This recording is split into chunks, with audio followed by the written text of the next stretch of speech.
Una madrugada de los años 90, la Ciudad de México.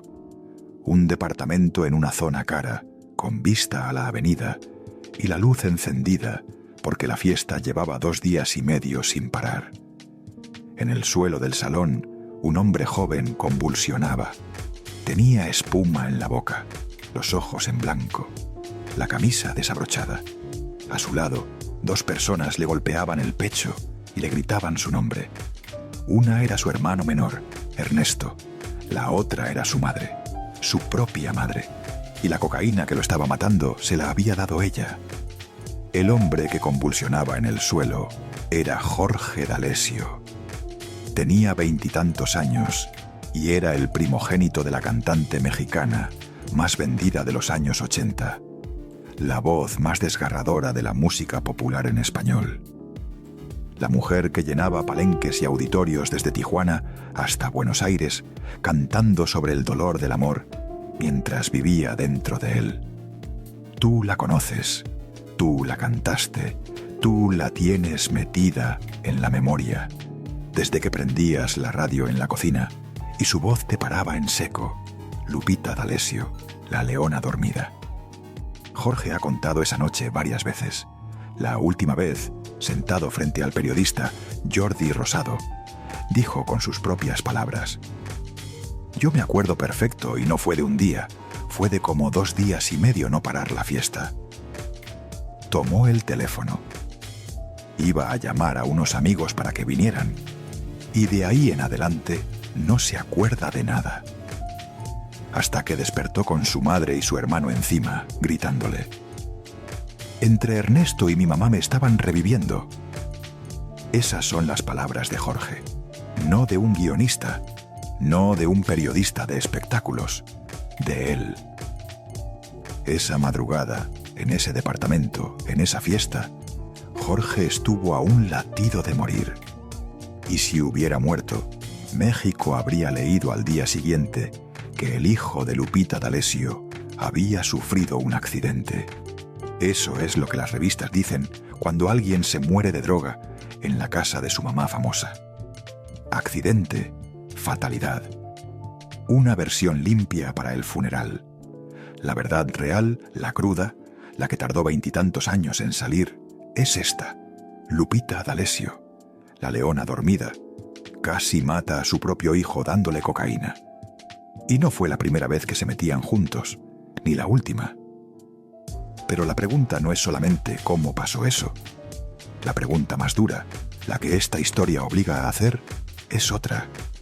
¿Cómo es posible que una de las mujeres más famosas del entretenimiento mexicano consumiera 5 gramos de cocaína al día durante 23 años, abandonara a sus hijos cuando uno tenía 1 año de nacido, casi matara a otro en una fiesta, y nadie en la industria del espectáculo dijera una sola palabra hasta que ella misma decidió contarlo?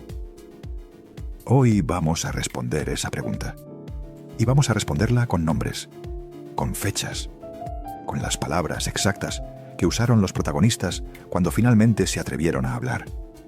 Y hoy tú vas a descubrir 4 cosas que nunca te contaron. Primero, la madrugada exacta en que Jorge D'Alessio convulsionó en el piso, quién le había dado la cocaína y quién lo trajo de vuelta a la vida con sus propias manos.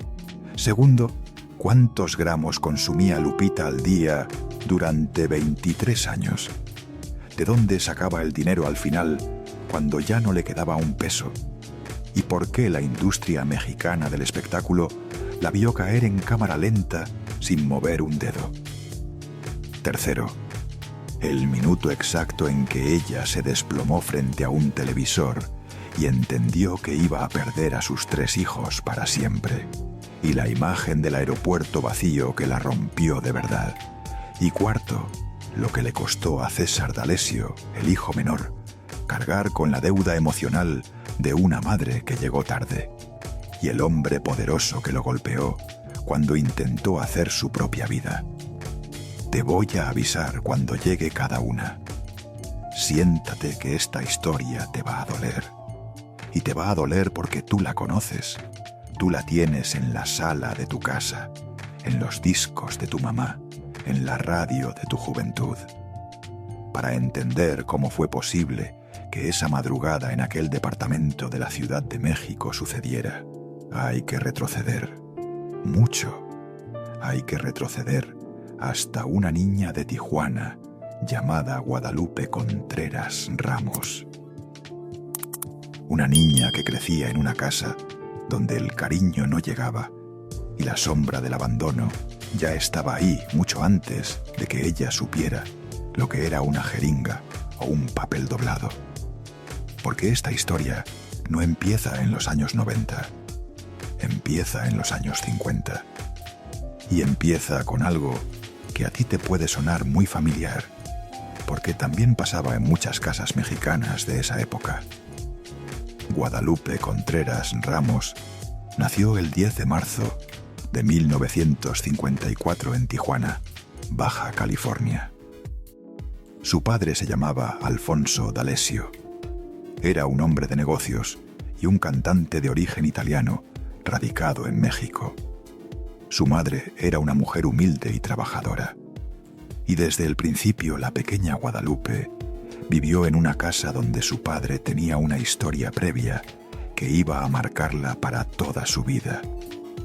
Don Alfonso D'Alessio había estado casado 2 veces antes de conocer a la madre de Lupita. De esos 2 matrimonios anteriores había tenido 4 hijos. Lupita creció creyendo que era la única hija de su padre, hasta que un día, sin aviso, llegó a la casa una mujer joven. Se sentó en las piernas de su padre, y la pequeña Guadalupe entendió que ella nunca había sido la única. Ese momento, ella lo contó muchos años después. Lo contó así, con sus palabras. Mi papá tuvo 2 matrimonios antes que a mi mamá, y él tuvo 4 hijos, 2 con una, 2 con otra, y luego conoció a mi mamá. En algún momento llegó una hija de él a mi casa y se sentó en sus piernas. Yo era la única hija para él, supuestamente. Entonces, imagínate el dolor que me causó. Guarda esa frase. Imagínate el dolor. Esa frase la vas a necesitar después. Tú quizás conoces ese tipo de dolor, el de descubrir de golpe que tu casa no era lo que tú creías que era, el de entender un día que el hombre que te cargaba en brazos había cargado antes a otra niña y que a lo mejor la cargaba todavía. En aquel México de los años 50, las familias se tejían así. Los hombres tenían su casa grande y a veces tenían otra. A veces tenían 3. Y las niñas, como Guadalupe, crecían sabiendo desde muy chicas que el cariño de un padre no era una cosa segura, era una cosa prestada. Esa herida temprana, ese descubrimiento de la traición silenciosa, es lo primero que hay que apuntar en el cuaderno. Recuerda esa fecha. Lupita tenía apenas unos años cuando vio a su media hermana sentada en las piernas de su padre por primera vez. Y a partir de ahí, algo dentro de ella aprendió que el amor de los hombres es una cosa que se reparte y que casi nunca te toca a ti la parte completa. Mientras tanto, ahí afuera, en el otro lado de la frontera y en el resto del país, el México del espectáculo estaba apenas empezando a construirse como la maquinaria gigantesca que después aplastaría a todos. Era la época en que la radio mandaba más que la televisión. La XW era el gran imperio de la canción ranchera y romántica. Pedro Infante todavía estaba vivo. Jorge Negrete acababa de morir y todo México lo lloraba como si hubiera muerto un hermano. María Félix iba y venía entre París y la Ciudad de México como una emperatriz. Y los grandes contratos de cantantes empezaban a tener una cláusula que iba a ser la norma durante los siguientes 40 años. La exclusividad. Tú, a lo mejor no sabes qué es un contrato de exclusividad en el espectáculo. Te lo voy a explicar fácil, como si estuviéramos sentadas tomando un café. Imagínate que tú entras a trabajar a una empresa y la empresa te hace firmar un papel donde dice que durante 10 años no puedes trabajar para nadie más. Ni siquiera puedes hacer un favor a otra empresa. Y si lo haces, pierdes todo. Pierdes el trabajo. Pierdes el dinero que te deben. Y a veces hasta pierdes el derecho de usar tu propio nombre. Eso era un contrato de exclusividad. Una cadena de oro. Por fuera bonita, por dentro asfixiante. Y la llave la tenía siempre otro. En la disquera de Lupita, en Televisa, en RCA, en Discos Musart. Los contratos los firmaban hombres mayores, productores, directores generales, dueños de sellos. Las cantantes, casi siempre mujeres muy jóvenes, llegaban a la oficina con un sueño en la mano y salían con un papel que las amarraba durante una década. Y ese papel decía cuánto les iban a pagar, qué iban a cantar, en qué horarios podían dar conciertos y a quién pertenecían las canciones que ellas grabaran. Casi nunca a ellas, casi siempre al productor que las había descubierto. Esa estructura, ese sistema, fue el que iba a recibir a Guadalupe Contreras Ramos cuando creciera y decidiera entrar al espectáculo. Y fue el sistema que la iba a hacer famosa, riquísima por momentos, miserable por décadas y casi muerta varias veces. Pero todavía falta para llegar ahí. Antes hay que pasar por su primer matrimonio y por el hombre que iba a marcar su vida para siempre. A los 17 años, Guadalupe ya cantaba en los pequeños bares y centros nocturnos de Tijuana. Su voz era distinta. Era una voz oscura, con un quiebre, que sonaba a una mujer mucho mayor. Una voz que no parecía caber en un cuerpo de adolescente. Y empezó a llamar la atención. Llegaron los primeros productores. Llegó una grabación. Y llegó también el primer hombre que iba a romperle el corazón, antes de que ella supiera lo que era tener un corazón roto. Se llamaba Jorge Vargas. Era un cantante de Aguascalientes. Tenía la voz dulce, era guapo. Y la enamoró rápido. Guadalupe se casó con Jorge Vargas casi recién cumplidos los 18 años. Y desde el primer día, según ella misma ha contado en múltiples entrevistas a lo largo de 5 décadas, ese matrimonio fue una guerra. Hubo gritos, hubo golpes, hubo infidelidades de él que ella supo y calló. Hubo momentos en que ella no podía salir de su casa porque él se lo prohibía. Tú quizás conoces a una mujer que pasó por eso. Quizás la conoces bien. Quizás es de tu familia. Quizás esa mujer eres tú. En ese México de los años 70, una mujer maltratada no tenía a quién acudir. La policía mandaba a la víctima de regreso a su casa con un consejo. Aguante, señora, así son los maridos. Las mamás también, las abuelas también. Y Guadalupe, que era apenas una muchacha y que estaba empezando una carrera en la música, aguantó. Aguantó los gritos, aguantó las traiciones, aguantó hasta que ya no pudo. Mientras eso pasaba en su casa, en la calle, en las cocinas mexicanas, su voz empezaba a sonar en todos lados. Su disco Mudanzas, de 1973, había tenido un detalle que nadie esperaba. La canción central, ¿Quién te crees tú?, se convirtió en el himno de las mujeres mexicanas que querían dejar a un hombre y no se atrevían. Una mujer cantándole a un hombre con rabia controlada, diciéndole: ¿quién te crees tú para tratarme así? Tú. A lo mejor la cantaste, a lo mejor fue la canción que pusiste en una vitrola un viernes por la noche cuando estabas cansada de que te trataran mal. A lo mejor esa canción, en esa época, fue la única amiga que te dijo lo que tú no podías decir en voz alta. Lo que casi nadie sabía es que la mujer que cantaba esa canción sobre dejar a un hombre no se atrevía todavía a dejar al suyo. La voz iba adelante, La vida iba detrás. Y entre las dos había un abismo que solo Guadalupe conocía. De ese matrimonio nacieron 2 niños. Jorge en 1971 y Ernesto en 1977. Lupita era ya entonces una cantante con éxito creciente en México. Su disco Mudanzas había salido en 1973 y la había puesto en el mapa. Canciones como ¿Quién te crees tú?, Se vende esta casa y ¿Qué miedo tienes?, se escuchaban en todas las cantinas y en todas las cocinas.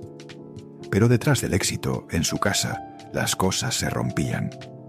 Hay un momento en su biografía que ella misma fechó con precisión. Fue en 1978. Ernesto tenía 1 año de nacido, Jorge tenía 7. Y Lupita, en un arranque de supervivencia que ella iba a cargar como culpa el resto de su vida, hizo algo que en aquel México casi no se hacía. Se fue, dejó la casa, dejó al marido y dejó a sus 2 hijos con él. Tú, a lo mejor estás diciendo en este momento, ¿cómo pudo hacer eso? ¿Una madre? ¿Dejar a un bebé de 1 año? Es lo primero que pregunta cualquier mujer de cualquier generación cuando escucha esa parte de la historia. Y es la pregunta que ella misma se hizo durante 4 décadas. Lupita lo contó así, en una entrevista publicada en El Universal en 2020. Primero fui artista y luego madre, porque me fui de la casa y dejé a mis hijos. Y en otra ocasión, frente a Patti Chapoy, en el programa Ventaneando, cuando Patti le preguntó por qué se había ido, ella respondió mirando al piso: era un proceso de sobrevivencia. Si me quedaba, no salía de ahí. Pero pagué un precio que no se acaba de pagar. Ese precio tiene un nombre. Ese precio se llamaba Jorge. Y ese precio se llamaba Ernesto. 2 niños que durante 10 años casi no vieron a su madre. 10 años. Lo dijo ella misma textualmente. Dejé a mis niños 10 años y me arrepiento. Anota ese número. 10 años. Lo vas a necesitar para entender el aeropuerto vacío. Lo vas a necesitar para entender por qué Ernesto nunca pudo decirle mamá sin tragar saliva. Lo vas a necesitar para entender por qué Jorge, años después, aceptó la cocaína que ella le ofrecía. 10 años son muchos años cuando un niño tiene 1 año de nacido. 10 años son toda una vida cuando un niño tiene 7 y crece preguntándole al espejo por qué su mamá prefirió la música a él. El primer rostro que esta historia te pide que recuerdes es el de Ernesto D'Alessio bebé. 1 año de edad, una cuna y una madre que sale por la puerta y no vuelve hasta que él ya tiene 11 años y un cuerpo que ella casi no reconoce. Apunta ese nombre, Ernesto D'Alessio. Va a aparecer otra vez. Y cuando aparezca, tú vas a entender por qué este video se llama como se llama. Porque la noche del aeropuerto vacío, el muchacho que más esperó a su madre durante toda su infancia, fue uno de los 3 que decidieron no ir. Pero antes de llegar al aeropuerto, hay que entender la otra cara de la moneda. La cara que México sí veía, la de la cantante triunfante, la que llenaba palenques, la que se inventó un personaje feroz para no derrumbarse, la que el público bautizó con un nombre que ella nunca pidió, pero que se le quedó pegado para siempre. Y mientras Lupita se convertía en la leona dormida frente a millones de personas, en su casa había 2 niños creciendo con la abuela paterna y con un padre que les decía cada noche que su madre no los quería. Y mientras el público mexicano cantaba con ella mudanzas en cada bar del país, sin saber lo que pasaba en su vida privada, en Tijuana algo más se estaba cocinando. Algo que iba a cambiar para siempre la vida de Lupita y la vida de los hijos que había dejado atrás. algo que se llamaba cocaína y que estaba a punto de tocar la puerta de la nueva casa de la cantante con la sonrisa más amable del mundo. Para entender cómo la cocaína entró a la vida de Lupita D'Alessio, hay que entender primero cómo entraba la cocaína en el espectáculo mexicano de los años 70 y 80. Y la respuesta es brutal en su simpleza. Entraba por la puerta principal. Llegaba con los productores, llegaba con los compañeros de elenco, llegaba con los managers, llegaba a los camerinos antes que el café. Y nadie la veía como una droga. La veían como una herramienta de trabajo. En los grandes palenques, en las giras interminables que recorrían México de norte a sur, en los foros de televisión donde se grababan 3 telenovelas a la vez, la cocaína era el combustible que permitía aguantar las jornadas de 14 horas.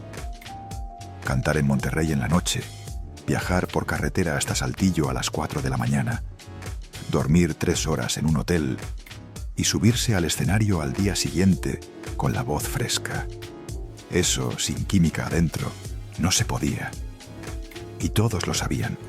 Los productores sabían, los managers sabían, la prensa sabía. Y nadie decía nada, porque la prensa rosa de la época no se atrevía a tocar a las grandes estrellas. Las protegía. Hacía la vista gorda. A cambio, recibía exclusivas, fotos, invitaciones a las primeras filas. Era un pacto de silencio. Y duró décadas. Lupita ha contado el momento exacto en que conoció la cocaína. Lo contó frente a Patti Chapoy en Ventaneando. Tenía 24 años. Estaba en el mejor momento de su carrera. El disco inédito había explotado. Su vida personal estaba en pedazos. Y un hombre, una pareja de aquella época, se la ofreció. Lupita lo dijo así: en mi mejor momento conocí la droga y vino el declive. Fue también la pareja que a mí me tocó en ese entonces, que me enseñó la droga. No quiso decir el nombre. La mayoría de las versiones apuntan a un compañero del medio que en aquel entonces ya tenía un consumo serio. Pero el nombre, hasta hoy, ella se lo ha llevado callado. Lo que sí dijo, con todas sus letras, frente a Univisión en una entrevista de 2009, fue cuánto consumía. La cifra es difícil de leer en voz alta sin pararse un segundo. 5 gramos de cocaína al día. 5 gramos. Para que tú entiendas la magnitud de eso, una persona con un consumo problemático típico maneja entre medio gramo y 1 gramo al día.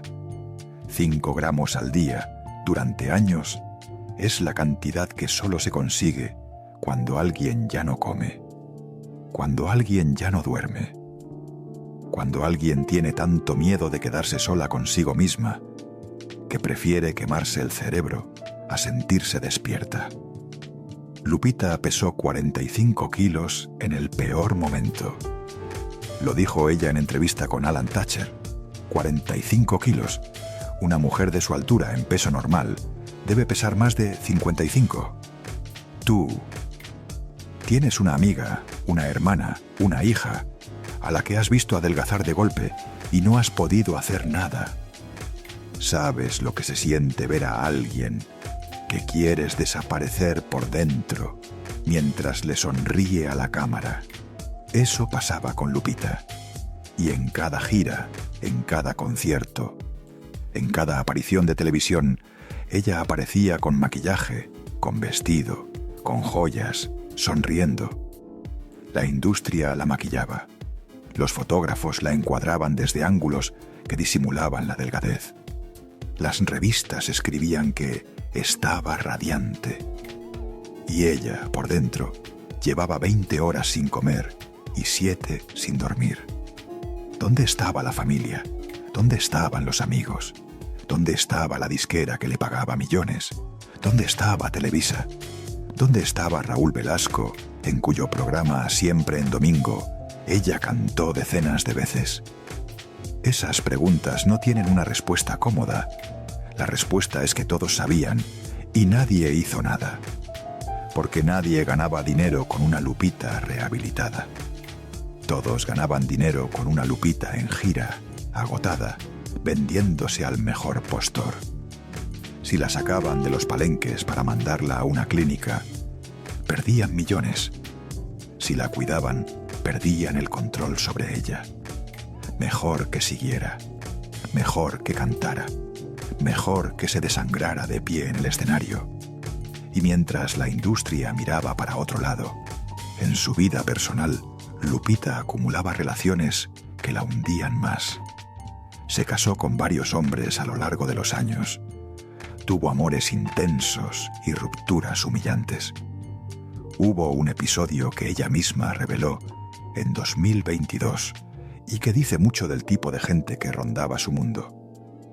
Declaró que el futbolista Carlos Reynoso, con quien estuvo cercana, en una ocasión arrojó a Verónica Castro de un coche en movimiento.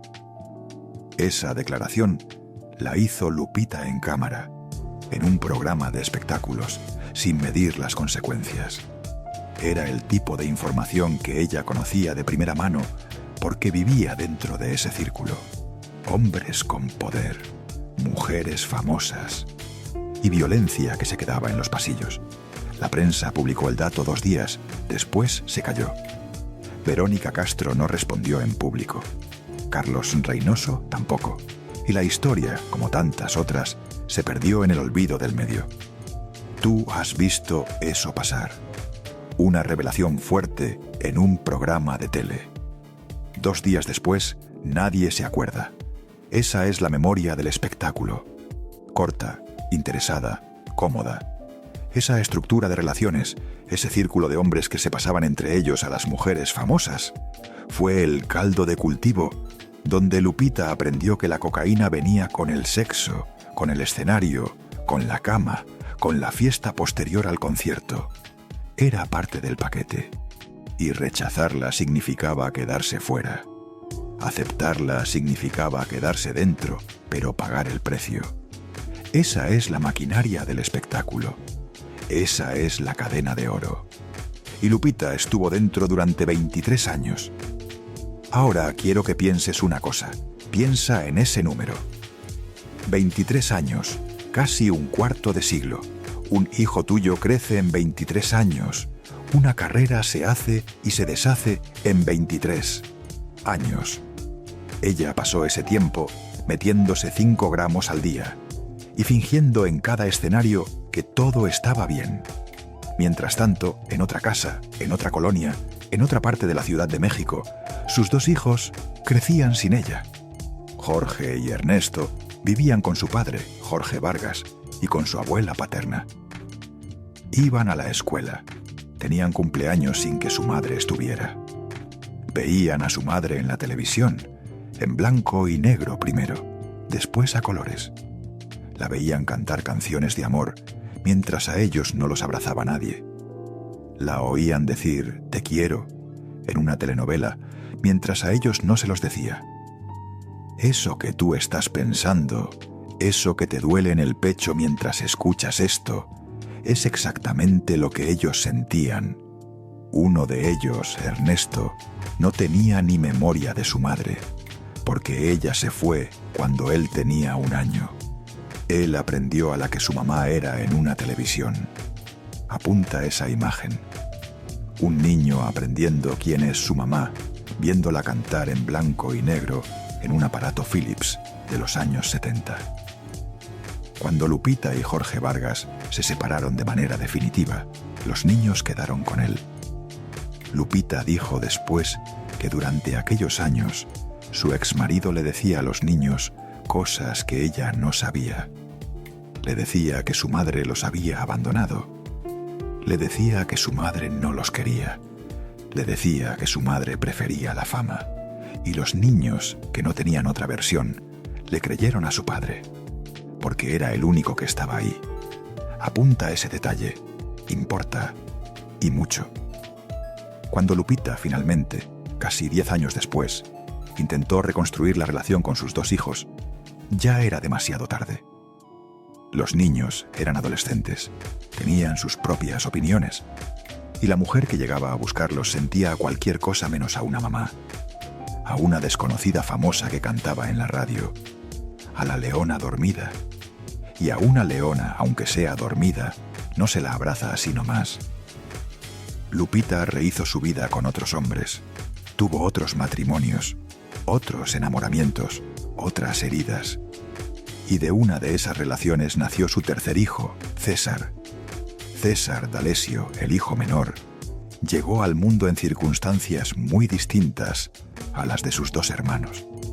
Y su historia, la de él, va a doler especialmente. Porque César iba a pagar un precio que no era el suyo. Mientras tanto, Jorge crecía. Y crecía mirando a su madre desde lejos. Cuando Jorge cumplió 15 años, ya había probado la marihuana. Cuando cumplió 16, ya había probado la cocaína. Y cuando llegó a casa de su mamá, por primera vez como adolescente, después de años de no verla casi nunca, Lupita hizo algo que iba a marcar todo lo que vino después. Se la ofreció ella misma. Pensaba que así controlaba la situación. Pensaba que así se enteraba de lo que su hijo hacía. Pensaba que era mejor que él la consumiera con su madre que con extraños. Pero estaba equivocada. Estaba muy equivocada. Jorge lo contó frente a Jordi Rosado. Lo dijo con calma, sin rabia, casi como un diagnóstico clínico. Fue muy complicado porque mi mamá tenía una adicción. Y luego, si tú llegas con curiosidad, ¿cuál es la mejor manera de un padre para tapar su culpabilidad? Sería compartiéndolo con uno de sus hijos. Esa frase es lapidaria. Y la dijo el hijo, no la dijo la madre.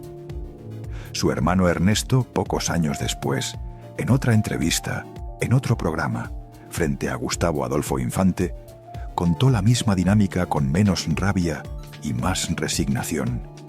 Al salirnos de la estructura de mi papá y llegar a la vida de mi mamá, inconscientemente, comenzamos a repetir un patrón de comportamiento que nosotros veíamos en mi mamá y en una fiesta o en alguna reunión, cuando se nos ofreció droga, cocaína, marihuana, pues todo el mundo lo hace, una cana al aire, no pasa nada, y lo probamos, y sí pasa. Ernesto agregó algo todavía más fuerte. Lo hacíamos en la casa y lo hacíamos con mi mamá. Lo hacíamos mi mamá, mi hermano y yo. 3 palabras para resumir años de convivencia drogada en familia. Y aquí, mi gente, viene la primera promesa. Aquí viene lo primero que te prometí. La madrugada en que Jorge D'Alessio convulsionó. Antes de meterme en esta noche, quiero que tú te detengas un segundo. Quizás tú conoces a una familia en la que alguien cayó en la droga. Quizás la conoces bien. Quizás esa familia es la tuya. Sabes que en esas casas las fiestas ya no tienen horario. Empiezan un viernes y terminan el domingo, y nadie se acuerda de nada. Lo que le pasó a Jorge D'Alessio. Esa madrugada le pasa en México todos los días a muchachos que no tienen una madre famosa que los reviva. Escucha esto como si te lo estuviera contando la mujer que lo vivió. Era una noche cualquiera de mediados de los años 90. Jorge D'Alessio tenía 20 y tantos años.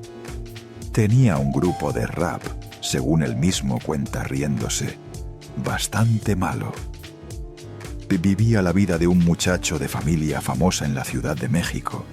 Tenía un departamento, tenía amigos y tenía una madre con la que compartía algo más que el apellido. Compartían la cocaína. La fiesta empezó un día, no se sabe exactamente cuál. Empezó con unas cervezas, una raya, un poco de música, y se fue alargando. Un día y medio, 2 días, 2 días y medio. La fiesta seguía. Estaban en la planta baja del edificio. Lupita estaba ahí. Ernesto estaba ahí. Otros invitados iban y venían, pero ya casi nadie. Ya solo quedaban los duros, los que no se rendían. Jorge era uno de ellos. Él lo recordó así, con sus propias palabras frente a Jordi. Yo me acuerdo que estaba bastante aburrido. O sea, tengo el recuerdo de qué estaba haciendo y le dije, ¿por qué no invitamos a alguno de nuestros amigos? Agarro el teléfono y hasta ahí me acuerdo. Hasta ahí, hasta el teléfono. Después, oscuridad. Lo que pasó en los siguientes minutos lo contaron Ernesto y Lupita por separado. Jorge cayó al piso. El cuerpo le empezó a temblar. Los ojos se le pusieron en blanco. La espuma le salía por la boca. Estaba teniendo una sobredosis. Y estaba teniéndola en presencia de su madre y de su hermano. Piénsate la escena. Una madre que ve a su hijo mayor convulsionando en el piso. Una madre que sabe exactamente qué droga le dio.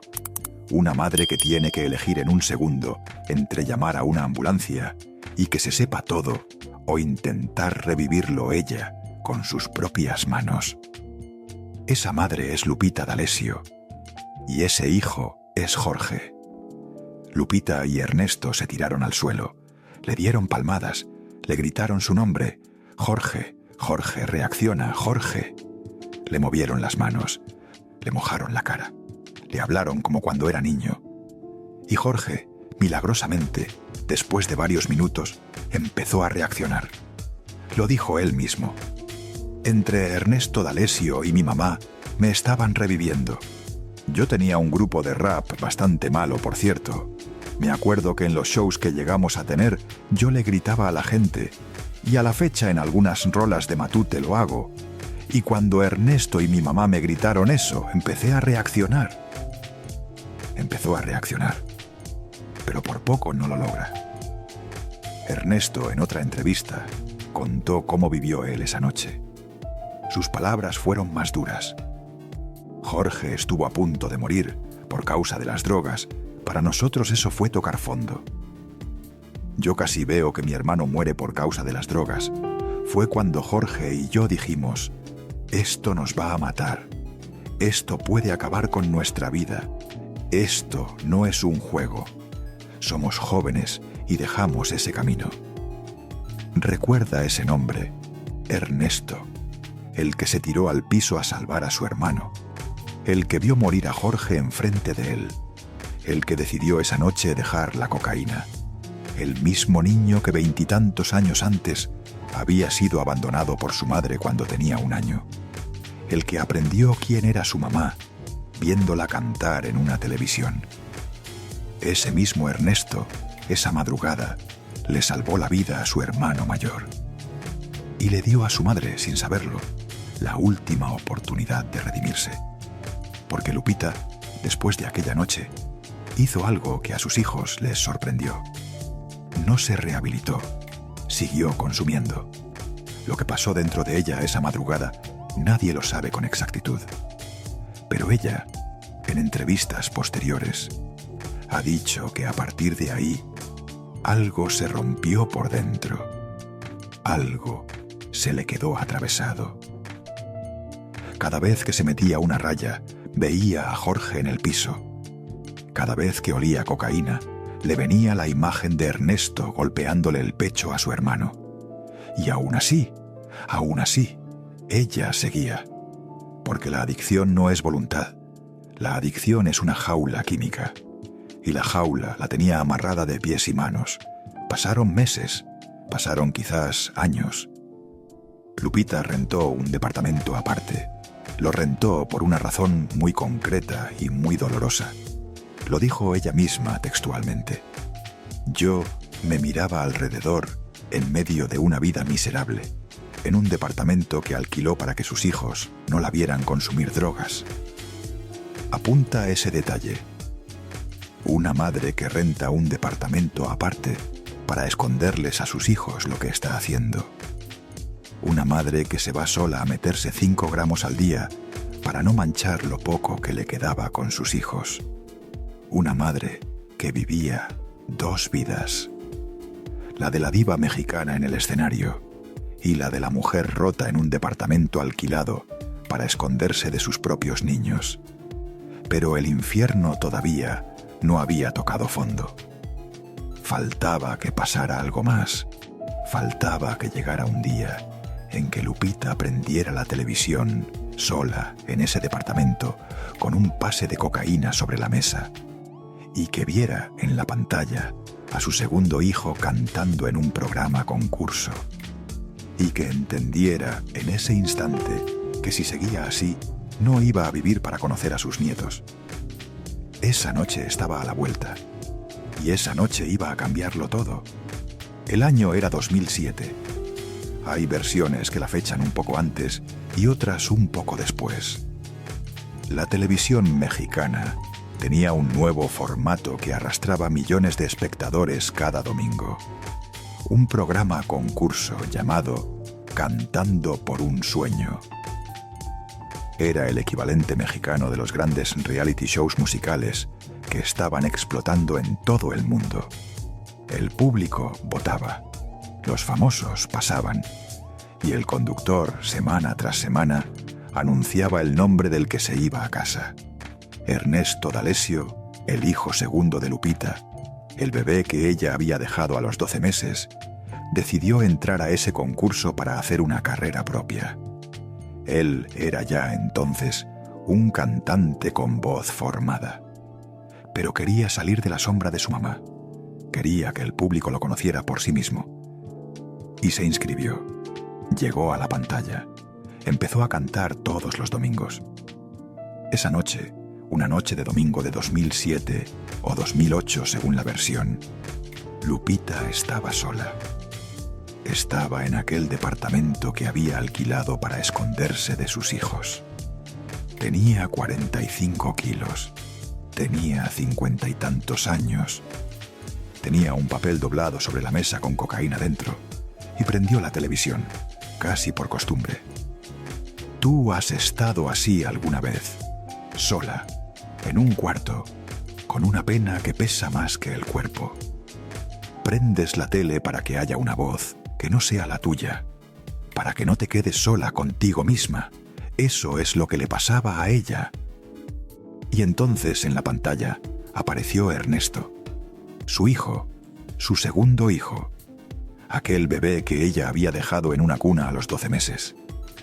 Aquel niño que aprendió quién era su mamá viéndola en blanco y negro.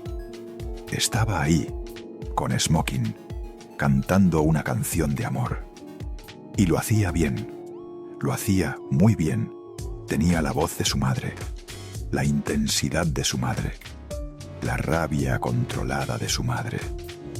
Y Lupita, frente a la pantalla, con la cocaína al alcance de la mano, se quedó quieta. Lo contó ella misma frente a Patti Chapoy, frente a Adal Ramones, frente a Jordi Rosado. Lo ha contado tantas veces que las palabras casi se le repiten igual.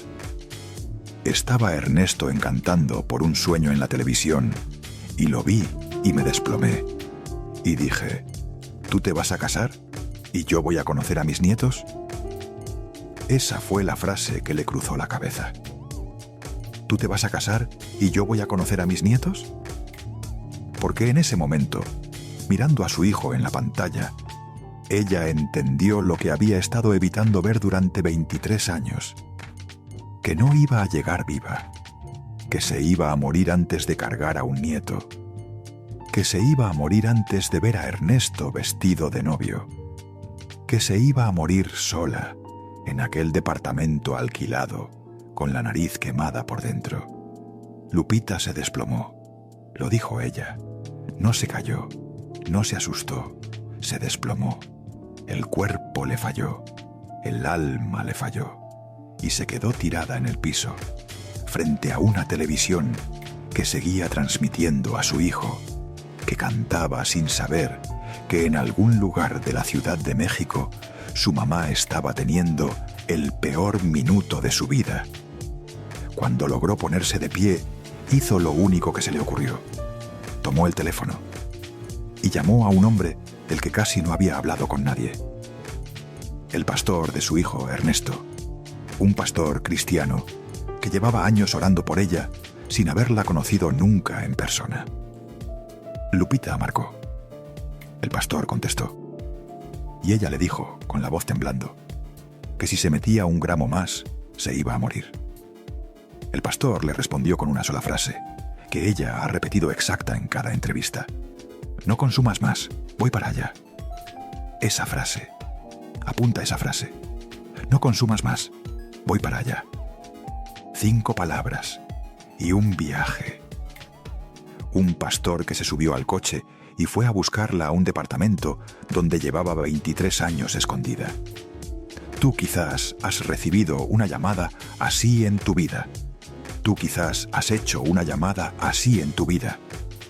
Esa llamada, la de pedir auxilio cuando ya no queda nada, es una de las cosas más difíciles que puede hacer un ser humano.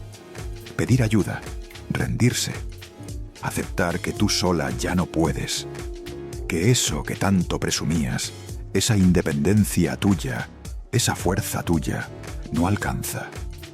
Lupita D'Alessio tardó 23 años en hacer esa llamada, pero la hizo. A partir de ahí todo se aceleró. El pastor llegó, habló con ella, hicieron contactos y se decidió que Lupita tenía que irse de México. Tenía que irse lejos. Tenía que entrar a un centro de rehabilitación cristiano donde nadie la conociera, donde no pudiera salir corriendo, donde no pudiera mandar a un asistente a comprarle 1 gramo. La eligieron una clínica en Guatemala, 45 días, aislamiento total, sin teléfono, sin visitas, solo oración, terapia y abstinencia. Lupita aceptó, cerró el departamento, hizo una maleta pequeña y se fue a Guatemala arrodillada. Esa palabra la usó ella misma. De rodillas siempre fiel. Siento que sin Dios no lo hubiera podido lograr. Me dio la fortaleza. 45 días en una clínica. 45 días sin un solo gramo. 45 días llorando. 45 días pensando en sus 3 hijos. 45 días esperando el momento de volver y abrazarlos. Y aquí viene lo segundo que te prometí. Tú quizás no has pensado mucho en cuánto cuesta una adicción. Te lo voy a decir en números que tú entiendes. Porque los números duelen más que las palabras. Y porque esta audiencia nuestra, que ha hecho cuentas toda la vida, sabe lo que vale 1 peso, 5 gramos de cocaína al día. Eso dijo Lupita en cámara. En el peor momento, 5 gramos al día. Pero hay que poner ese número en perspectiva. En los años 80 y 90, el gramo de cocaína en la Ciudad de México costaba el equivalente a unos 200 pesos actuales. 5 gramos al día son 1.000 pesos al día, 30.000 pesos al mes, 360.000 pesos al año. Y ella consumió a ese ritmo, según sus propias palabras, durante más de 2 décadas. Saca la cuenta. Más de 7 millones de pesos quemados por la nariz. 7 millones de pesos que pudieron haber sido una casa para sus hijos. 7 millones de pesos que pudieron haber sido un fideicomiso para sus nietos. 7 millones de pesos que se convirtieron en humo blanco en los baños de hoteles de 5 estrellas. Pero eso no es todo. Ella misma contó en entrevista que llegó un punto en que se le acabó el dinero. Lo dijo así: poco a poco me fui quedando sin dinero y lo que me quedaba era para consumir. Es decir, hubo momentos en los años más oscuros en que Lupita D'Alessio, una de las cantantes más famosas de México, no tenía dinero ni para la renta, porque todo lo que cobraba lo gastaba en cocaína. Cobraba un palenque, $1,000, $2,000, $5,000, y al día siguiente ya no tenía 1 peso encima. Esa es la dinámica de la adicción. No respeta nada, ni nombre, ni carrera, ni familia. Y mientras esto pasaba, ¿dónde estaba la industria? Vamos a ponerle nombres. Estaba Televisa, que la contrataba para grabar discos y aparecer en programas. Estaba Discos Musar, que recibía millones por cada nuevo álbum suyo. Estaban los empresarios de los palenques, que cobraban una comisión gigante por cada presentación. Estaban los productores de televisión, que la querían en sus programas porque sabían que vendía. Y estaba la prensa rosa, la que la ponía en la portada cada vez que se casaba o se divorciaba, pero que jamás, ni una sola vez en todas esas décadas, publicó una crónica honesta sobre lo que estaba viendo, porque todos sabían. Tú que has vivido en México, tú que has leído TV-notas y TV-novelas, tú que has visto Ventaneando, sabes perfectamente que en el medio del espectáculo todos saben todo, pero nadie publica nada hasta que el artista ya no sirve. Ahí es cuando lo lanzan a los lobos. Mira el contraste. Cuando Lupita se cayó en su casa hace algunos años, hace pocos años en realidad, durante un concierto, hubo voces que insinuaron que estaba en recaída. Su hijo Ernesto salió a defenderla públicamente. Dijo, palabras textuales, «No hagan eso.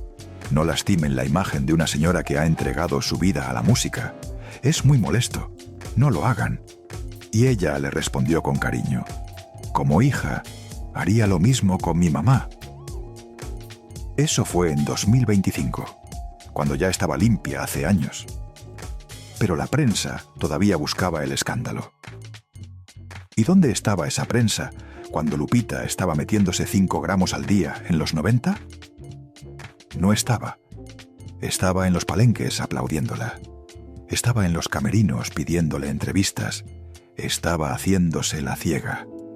Porque en la industria del espectáculo, la verdad solo se publica cuando ya no genera dinero. Esa es la maquinaria. Esa es la cadena. Y esa cadena la sostuvo durante 23 años en una jaula química mientras ella cantaba en cada palenque que vivía.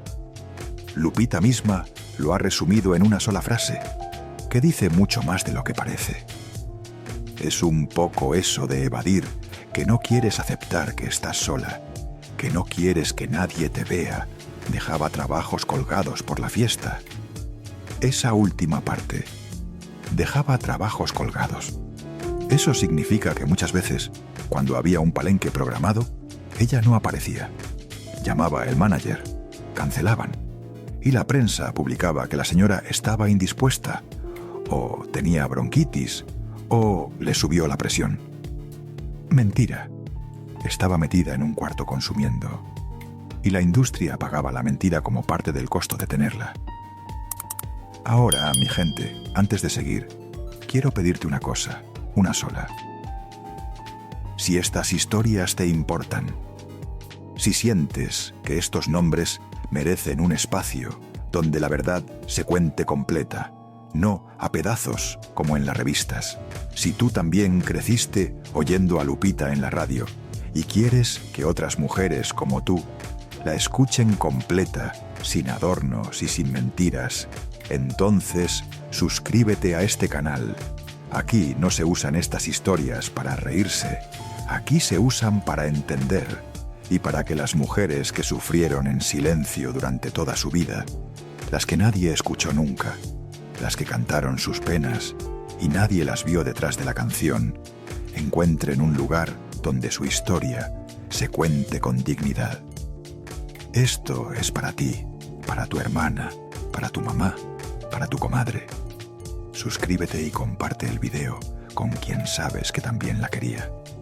Volvamos. Lupita estaba en Guatemala, 45 días. Una clínica cristiana. Y mientras ella oraba y lloraba en aquel cuarto sin teléfono, en México, sus 3 hijos vivían su propia versión de la historia.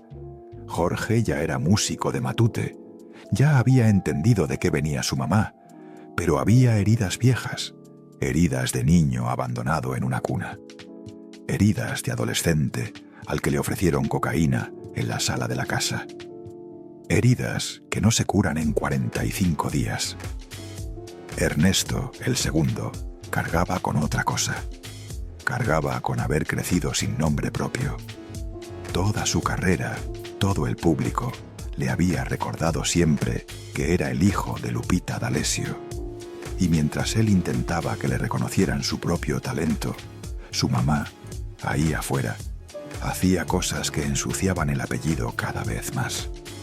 Ernesto la quería, pero también estaba cansado de defenderla, cansado de explicarla, cansado de pedirle perdón al público por algo que él no había hecho.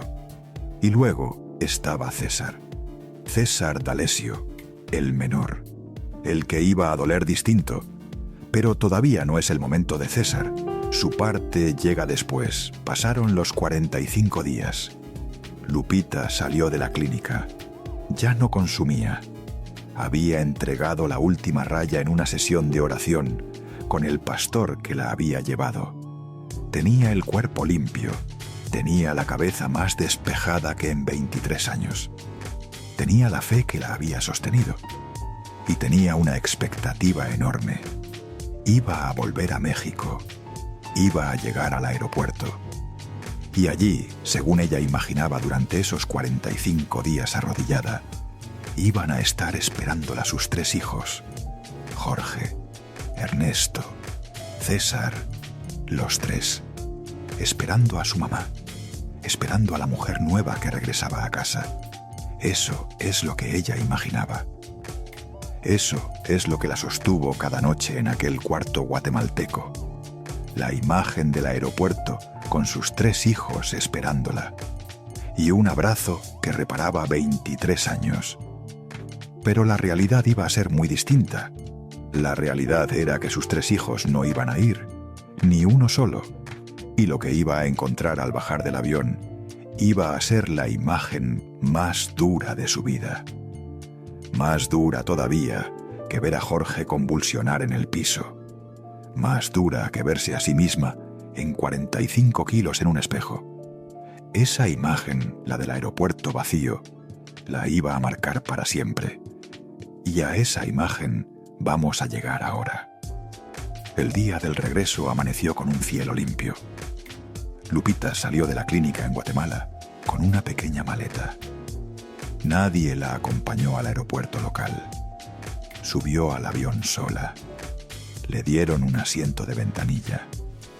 Y durante todo el vuelo, ella miró por la ventana mientras pensaba en el momento en que cruzaría la puerta de llegadas en la Ciudad de México. Llevaba 45 días esperando ese minuto. 45 días imaginando los rostros de sus 3 hijos. 45 días ensayando frases. Perdóname, aquí estoy, volví, soy otra. El avión aterrizó. Lupita pasó migración, recogió su maleta y caminó hacia la puerta de llegadas. Y cuando salió al área pública, donde están todas las familias esperando, donde los hijos abrazan a las madres que vuelven, donde la gente llora de felicidad sin importarle quién la mire, Lupita se detuvo en seco y miró alrededor. Piensa en esa imagen un segundo. Una mujer de 50 y tantos años, frágil, con una maleta en una mano, buscando entre los rostros a sus 3 hijos. Un aeropuerto lleno de gente.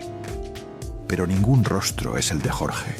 Ningún rostro es el de Ernesto. Ningún rostro es el de César. Ninguno de los 3 fue. Lupita lo contó textualmente, palabras suyas, en una entrevista con Adal Ramones para Azteca 1 en 2022. Lo dijo así, con la voz quebrada, como si todavía le doliera. Cuando llegué de Guatemala, del centro de rehabilitación, mis hijos no querían verme, y yo siempre pensé que iban a estar en el aeropuerto. Ninguno de los 3 estaba. Era un proceso de desconfianza. No confiaban en mí. Era ese proceso de ¿será verdad que mi mamá ya va a dejar todo? Ese minuto fue la imagen más dura de su vida. Más dura todavía que ver a Jorge convulsionar en el piso. Más dura que verse en 45 kilos en un espejo. más dura que cualquier día de aquellos 23 años drogada.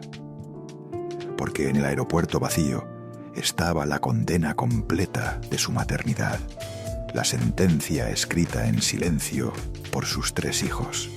¿Tú has esperado alguna vez a alguien en un aeropuerto? ¿Sabes lo que se siente buscar entre la gente el rostro que quieres ver? Ahora imagínate lo contrario. Imagínate llegar y que nadie sea tu nadie.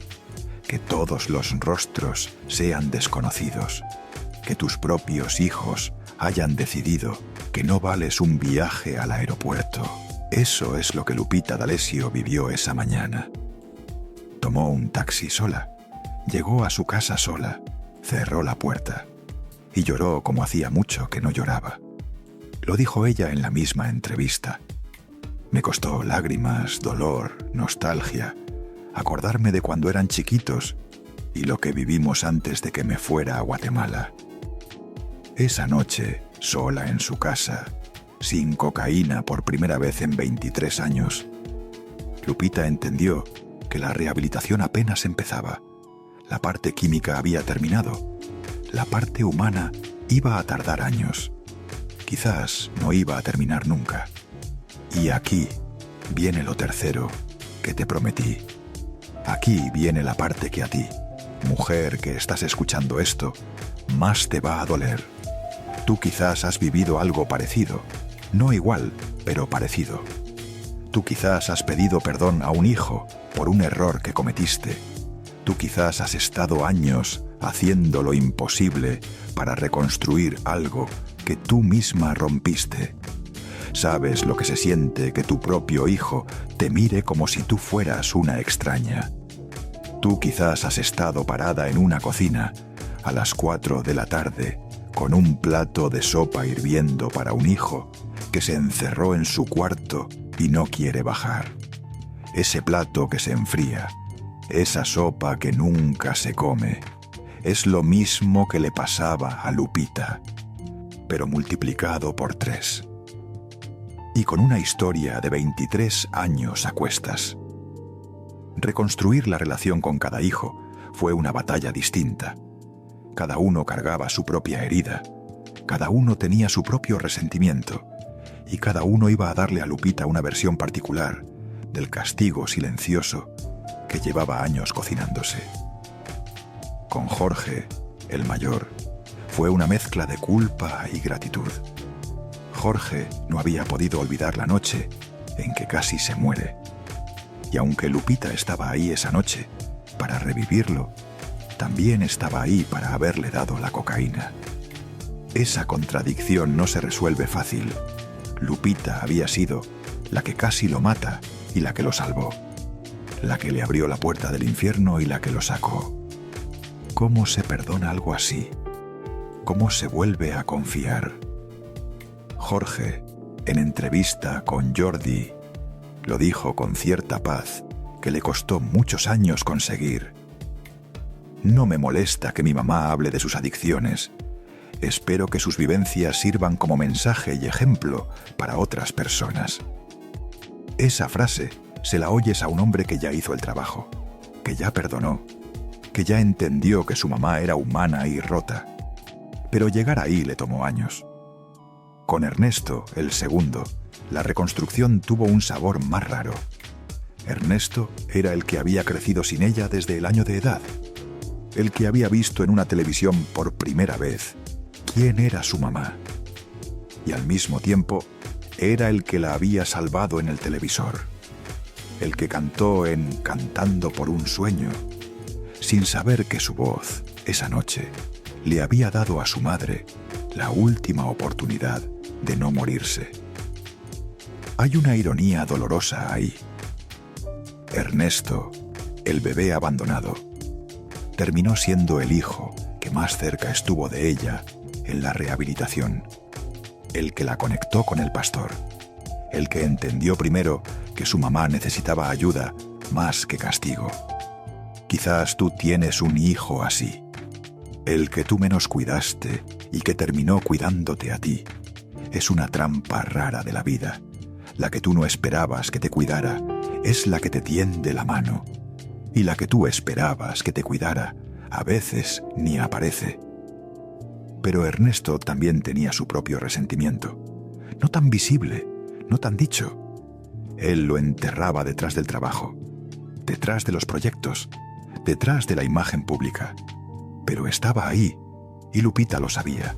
Y luego estaba César D'Alessio, el menor, el hijo de otro hombre y de otra época. César había nacido cuando Lupita ya estaba metida hasta el cuello en la cocaína. Había crecido viendo a su madre desaparecer durante días enteros. Había crecido en casas donde la asistencia, la nana, la abuela, la encargada, le hacían las funciones de mamá. Y cuando Lupita finalmente se fue a Guatemala y volvió limpia, César era ya un adolescente. Tenía la rabia acumulada de quien no eligió a su madre, la rabia de quien fue parido en un caos y tuvo que aprender a vivir solo desde muy chico. Lupita misma lo contó a Adal Ramones, casi llorando. Posteriormente, pude ver a César, quien no quería quedarse conmigo, y tomó venganza pidiéndome que le comprara diversas cosas a cambio de quedarse. Esa frase es desgarradora. Un adolescente exigiéndole cosas materiales a su madre como precio para no irse. Si me compras esto, me quedo. Si no, me voy. César negociaba su presencia. Y Lupita al principio cedió. Le compró ropa. Le compró equipos. Le compró privilegios. Hasta que un día, ella misma cuenta, dijo basta. Fue como una batalla en la propia casa que fue difícil para César y para mí. Pero hubo un momento en que dije, César, basta ya. Esa palabra, basta, marcó un quiebre.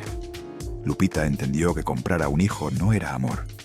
Era un tipo distinto de adicción. Era reemplazar la cocaína con tarjetas de crédito. Era seguir buscando el bienestar inmediato a cambio de la salud larga. Y dijo basta. Y la batalla con César duró años. Pero terminó también en una reconciliación imperfecta, llena de cicatrices, pero reconciliación. César, sin embargo, iba a vivir un episodio años después que iba a obligar a toda la familia D'Alessio a recordar lo frágil que es la vida cuando se nace en una casa rota. Era el 16 de diciembre de 2020. César había sido contratado para dar un show musical en una casa de la Ciudad de México. Era una casa importante, la residencia de un político, el exgobernador del Estado de México, Arturo Montiel Rojas. Lo habían contratado para 3 horas. Cantó 5. Y al final del evento, según el propio César contó esa misma madrugada, en transmisiones en vivo desde su cuenta de Instagram, sucedió algo que iba a sacudir a toda la familia. César apareció en cámara con la cara ensangrentada. Le costaba hilar las palabras. Estaba parado afuera de la casa. Y dijo, palabras textuales: «Soy hijo de Lupita D'Alessio. Me agarraron a golpes. El señor Arturo Montiel del PRI me sacó a golpes de su casa. Este es mi estado. Vean, me abrió la cabeza. Pido justicia». Acusó al hijo del exgobernador de haberlo agredido sin motivo.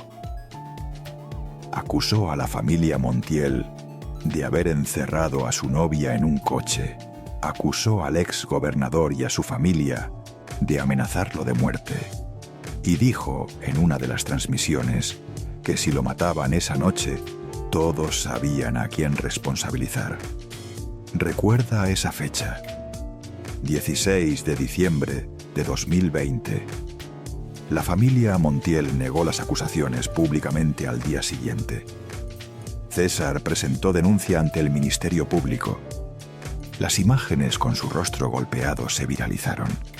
Y Lupita, desde su casa, se enteró de que su hijo menor, el que más le había costado reconstruir, estaba en peligro.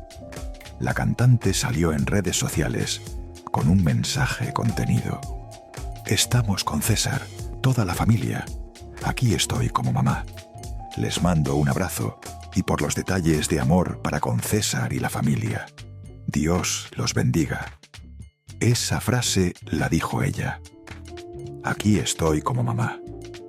Una frase que a lo mejor no te parece gran cosa, pero para una mujer que pasó 10 años sin ver a uno de sus hijos y que pasó 23 años drogada, decir en público aquí estoy como mamá es un acto de reparación enorme. Lo que ella no pudo ser durante décadas, ahora lo era por fin. Aquí estoy como mamá. El caso del golpeo de César se quedó sin resolución pública concluyente. Hubo denuncia. Hubo desmentidos por parte de los Montiel. Hubo amenazas, según César. Pero al final, el incidente no terminó en sentencia. Como tantos otros casos en México, se diluyó en el tiempo. Lo que sí quedó fue una imagen. La de un hijo de famosa que decía estar temiendo por su vida en plena madrugada, en directo, frente a una cámara de Instagram. Y la de una madre que, lejos de esconderse, se paró a defenderlo. Esa madre nueva, la que había aprendido en 45 días de Guatemala lo que no había aprendido en 45 años de carrera. ¿Qué quedó de toda esta historia? Quedaron los discos, más de 40 álbumes. Quedaron los premios, múltiples discos de oro, de platino, de diamante. Quedó la voz, intacta, en grabaciones de los años 70 y 80, que todavía suenan en las radios de México y de toda Latinoamérica. Quedó la leona dormida. Pero también quedó otra cosa. Quedó una imagen que tú quizás no conoces. La de Lupita arrodillada en una clínica de Guatemala, llorando como una mujer sin nombre. La de Lupita en un aeropuerto vacío, con una maleta en una mano y nadie esperándola. La de Lupita diciéndole basta a un hijo adolescente que la chantajeaba con su presencia. La de Lupita defendiendo en cámara a un César ensangrentado a las 3 de la madrugada. Esas imágenes no salen en las revistas. Esas imágenes salen ahora. Pero falta algo. Falta lo más importante. Falta entender qué pasó después. ¿Qué pasó con esos 3 hijos que un día no fueron al aeropuerto? ¿Qué pasó con la leona dormida cuando finalmente despertó? ¿Y qué pasó con la frase que ella misma dijo aquella noche frente a la televisión, mirando a Ernesto cantar? ¿Tú te vas a casar y yo voy a conocer a mis nietos? Esa pregunta tiene una respuesta. Y la respuesta es la 4ª cosa que te prometí. La que cierra esta historia. La que hoy, en 2025, está marcada en el calendario de la música mexicana. La que pone a Lupita D'Alessio frente a un auditorio nacional lleno, después de 5 décadas de carrera, despidiéndose para siempre. Aquí viene lo 4º que te prometí, lo que cierra todo, lo que hace que esta historia tenga sentido. La pregunta que se hizo Lupita aquella noche frente al televisor, mirando a Ernesto cantar, era una pregunta muy concreta. ¿Tú te vas a casar y yo voy a conocer a mis nietos? Esa era la pregunta. Y esa pregunta tiene hoy una respuesta. Lupita D'Alessio es abuela de 8 nietos. Lo dijo ella misma en entrevista a una cadena de YouTube, con la voz nueva que solo se gana después de muchos años limpios. Tengo la gran oportunidad de ser abuela de 8 nietos y pude rehacer mi vida luego de más de 2 décadas llenas de adicciones. 8 nietos. Ese es el número que ella ganó la noche que se desplomó frente a la pantalla. Pero entre el aeropuerto vacío de aquellos días y los 8 nietos de ahora, pasó algo más. Pasaron casi 20 años de reconstrucción callada. Casi 20 años de aprender a ser madre cuando los hijos ya eran hombres. Casi 20 años de ganarse, día por día, lo que la cocaína había robado durante 23 años. Y pasó también, como precio de toda esa reconstrucción, la decisión más difícil de su carrera. La decisión de irse del escenario. Para una cantante de su tamaño, Retirarse no es una cosa cualquiera. Retirarse no es decidir un día que ya no se va a cantar.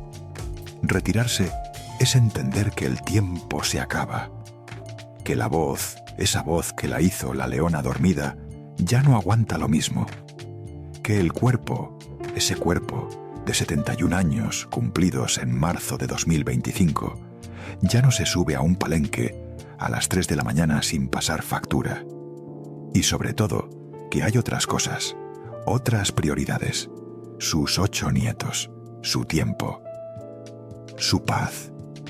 Lupita lo anunció con sus propias palabras frente a un público enorme, que 2025 era el último año, que después de eso ya no iba a volver. Le pidió a su productor, Jack, que aceptara cerrar la carrera. Le dijo en cámara que nadie la obligaba a trabajar, que la decisión era suya. Y montó una gira que llamó, con un nombre simple y devastador, Gracias Tour. Gracias, esa palabra. Después de 50 años de carrera, gracias.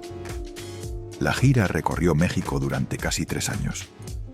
Xalapa, Auditorio Nacional, Monterrey, Mérida, León y 2 fechas en Guadalajara, la última el 14 de noviembre de 2025, en la Arena Guadalajara, en la tierra del equipo de fútbol favorito de la cantante, el Atlas. Esa fecha, ese día, ese escenario, marcaba el final. El último concierto. La última vez que el público iba a escuchar en vivo la voz que había acompañado 3 generaciones de mujeres mexicanas. Pero hay un detalle de esa gira que tú tienes que saber. Un detalle que cierra esta historia entera. Durante toda la gira de despedida, durante esos casi 3 años, hubo alguien que subió al escenario con ella en cada concierto. Alguien que abría el espectáculo cantando primero. Alguien que después la acompañaba en duetos. Alguien que la presentaba al público con una voz cargada de algo que sonaba a perdón. Ese alguien era Ernesto D'Alessio, el bebé al que ella había dejado a los 12 meses, el que había crecido sin ella, el que había aprendido quién era su mamá, viéndola en una televisión Philips, el que la había salvado sin saberlo una noche de domingo en Cantando por un sueño. Ernesto, durante toda la gira de despedida de su madre, fue el que la sostuvo de pie cada noche. En la fecha del Auditorio Nacional, el 31 de julio de 2025, Ernesto abrió el concierto con 7 temas antes de presentarla y dijo, frente a más de 10.000 personas, palabras textuales: «Es un sueño estar compartiendo esta despedida con mi madre. Mi madre lo dio todo por ustedes y que estén aquí es un gran regalo. Piensa en esto un segundo. El hijo que fue abandonado a los 12 meses, el hijo que no la vio ni en blanco y negro hasta que tuvo uso de razón, el hijo que estuvo casi muerto por la cocaína que le daba su propia madre, es el mismo que se paró frente a 10.000 personas a despedirla con dignidad. Eso no se inventa, eso no se compra, eso se gana en 20 años de trabajo interior de los 2 lados». Días antes de aquella última fecha de Guadalajara, Ernesto dio una entrevista al diario Yucateco. Le preguntaron qué le había significado la gira. Y Ernesto respondió con 2 palabras que dicen mucho: un regalo invaluable. Eso fue lo que dijo, y completó: va el público que la vio desde los 70, sus hijos y sus nietos. 3 generaciones en cada palenque. Las abuelas que compraron mudanzas en 1973. Las hijas de esas abuelas que crecieron escuchando Inocente Pobre Amiga y Acaríciame en la cocina mientras hacían la comida. Y las nietas que descubrieron a Lupita por TikTok, por YouTube, por la voz potente que sonaba distinta a todo lo demás. 3 generaciones. Como las 3 generaciones de su propia familia.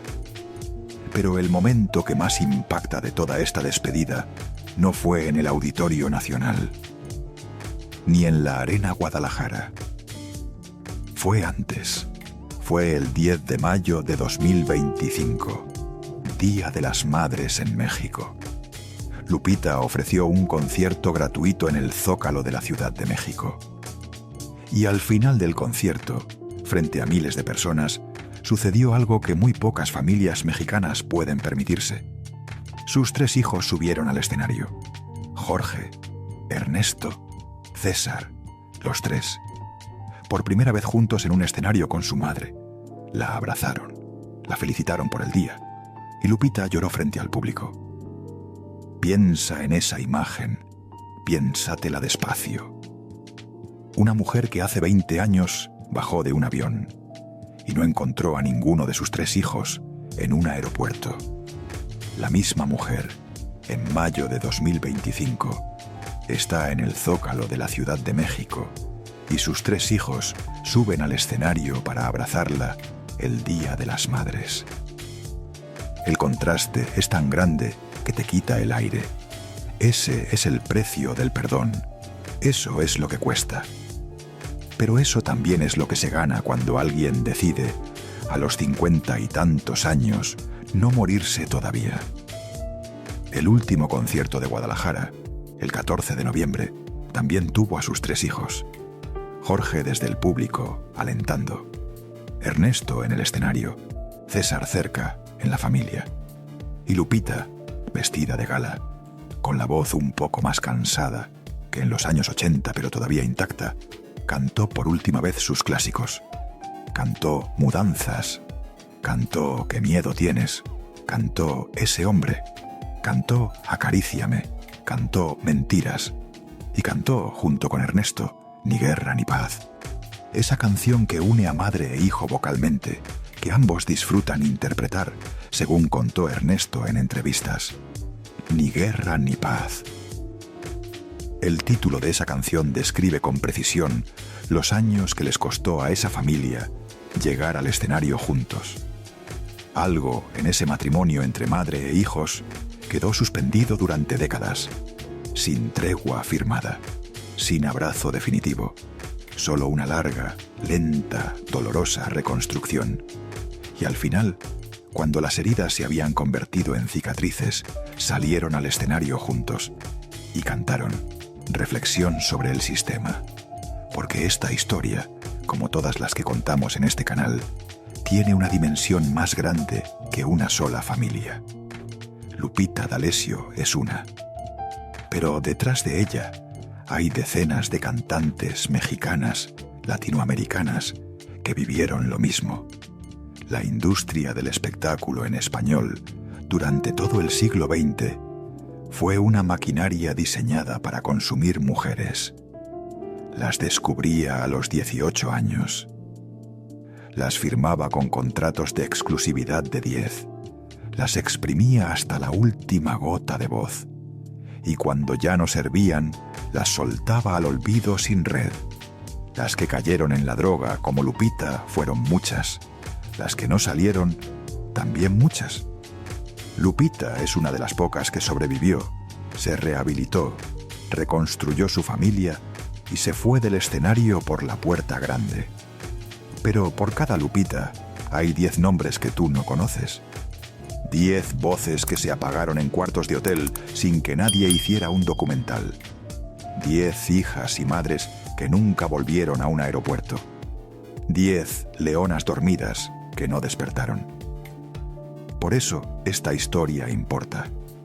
Importa para recordar que el espectáculo mexicano durante décadas hizo dinero con mujeres rotas, y que las mujeres rotas que sobrevivieron son las que merecen que se las cuente bien, con respeto, con la verdad documentada que las revistas nunca quisieron publicar, no con la lástima fácil ni con el chisme de pasillo, que ya tuvieron suficiente. Hay otra cosa que importa decir aquí. Lupita D'Alessio, después de salir de Guatemala, hizo algo que muy pocas estrellas mexicanas se atreven a hacer. Empezó a contar lo que le había pasado. Lo contó en Ventaneando con Patti Chapoy. Lo contó en Hoy voy a cambiar, la bioserie que se estrenó en Las Estrellas en 2015, donde ella misma pidió que no se suavizaran 3 aspectos: el fondo en sus adicciones, su conversión al cristianismo y la relación con sus hijos. Lo contó en entrevistas con Jordi Rosado, con Adal Ramones, con Gustavo Adolfo Infante. Lo contó en cada disco nuevo. Lo contó en cada concierto. Y lo contó de una manera que cambió la forma en que México empezó a hablar de adicciones en la industria del espectáculo. Porque antes de Lupita, las cantantes que caían en la droga se morían en silencio. Lo de ella destapó una caja que llevaba décadas cerrada. Y aunque le costó relaciones, le costó contratos, le costó momentos incómodos, ella siguió contándolo. Su hijo Jorge dijo en una entrevista que él no se molestaba con que su madre hablara de eso porque espera que sus vivencias sirvan como mensaje y ejemplo para otras personas. Esa frase de Jorge es la mejor lectura posible de lo que hizo Lupita: convertir el infierno propio en linterna para el infierno ajeno. ¿Y qué pasa con el sistema hoy? ¿Sigue funcionando igual? Sí y no. Las disqueras ya no firman contratos a 10 años porque las cantantes nuevas se firman ellas mismas en YouTube y en las redes. Pero la presión de la industria sigue ahí. Las giras siguen siendo agotadoras. Los managers siguen pidiendo más fechas. Las giras de despedida, como la de Lupita, son raras precisamente porque retirarse en este negocio cuesta carísimo. Por eso tantas cantantes mueren con micrófono en mano. Por eso pocas pueden, como ella, decir gracias y bajar el escenario por su propio pie. Vuelvo a la primera imagen. Vuelvo a aquella madrugada de los años 90. La Ciudad de México. Un departamento con vista a la avenida. La luz encendida, porque la fiesta llevaba 2 días y medio sin parar. Y un hombre joven en el suelo, con espuma en la boca, los ojos en blanco, convulsionando por una sobredosis de cocaína. Su madre encima. Su hermano encima. Los 3 D'Alessio en el peor momento de sus vidas. Si tú aquella madrugada hubieras visto la escena, no hubieras apostado un peso por esa familia. Hubieras pensado que Jorge se iba a morir, que Lupita no iba a volver del infierno, que Ernesto se iba a perder en el camino, que César, que ni siquiera había llegado todavía a entender por completo lo que pasaba en su casa, iba a crecer torcido para siempre. Hubieras apostado a que esa familia estaba terminada. Pero hoy, en 2025, los 4 están vivos. Lupita está limpia desde hace casi 20 años. Jorge dirige Matute, una de las bandas más queridas de México. Ernesto es cantante, actor de teatro musical, padre de familia. César sigue cantando, sigue siendo el más rebelde de los 3, pero está vivo y cerca. Y los 4, juntos, terminaron una gira de despedida llena de lágrimas y aplausos. Eso no se podía haber predicho aquella madrugada. Pero pasó. Esa es la leona dormida. Ya no es el apodo de la mujer feroz que cantaba sobre el dolor del amor en los palenques de los años 80. Ya no es el nombre de la mujer narcotizada durante 23 años que cantaba con las venas heladas. Hoy, la leona dormida es otra cosa. Es la madre que durmió mientras sus hijos crecían y que despertó tarde, pero despertó. Es la mujer que pidió perdón en cámara, en discos, en escenarios, en entrevistas, una y otra vez, durante 20 años, hasta que el perdón empezó a llegar. Es la abuela que conoció a sus 8 nietos cuando creía que se iba a morir antes de tener uno. Y es la cantante que se subió al escenario por última vez en Guadalajara, la noche del 14 de noviembre, con la voz un poco más vieja, pero con los hijos por fin en su sitio. La leona dormida despertó. Tarde, pero despertó. Mi gente querida, mi familia, mis mujeres de poder, que están viendo esto desde Guadalajara, desde Monterrey, desde la Ciudad de México, desde Tijuana, que fue la tierra de Lupita. Mis hermanas de Los Ángeles, de Houston, de Chicago, de Miami, de Nueva York, que se llevaron la música de ella a otro país. Mis colombianas que la cantaron en Bogotá. Mis argentinas que la aplaudieron en Buenos Aires. Mis españolas que la conocieron a través de sus padres mexicanos. Esta historia es para todas ustedes, porque esta historia no es solo la de Lupita, es la de todas las mujeres que fueron usadas por alguien y encontraron la fuerza el día que pudieron para reconstruirse. Cuéntame en los comentarios una cosa, una sola. ¿Cuál fue la primera canción de Lupita D'Alessio que tú escuchaste? ¿Fue Mudanzas que tu mamá ponía en el tocadiscos?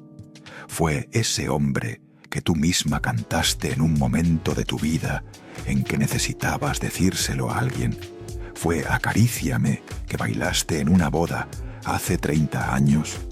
¿Fue Inocente pobre amiga que escuchaste en la radio de tu padre? Cuéntamelo. Yo leo todos los comentarios y quiero saber quién es la que está del otro lado de la pantalla, porque tú y yo compartimos una historia que el mundo ya casi no cuenta. La historia de las mujeres que nacieron, crecieron y amaron en este lado de América, escuchando a mujeres como Lupita. No la dejemos morir. Suscríbete a este canal, activa la campanita, comparte el video con tu hermana, con tu comadre, con la amiga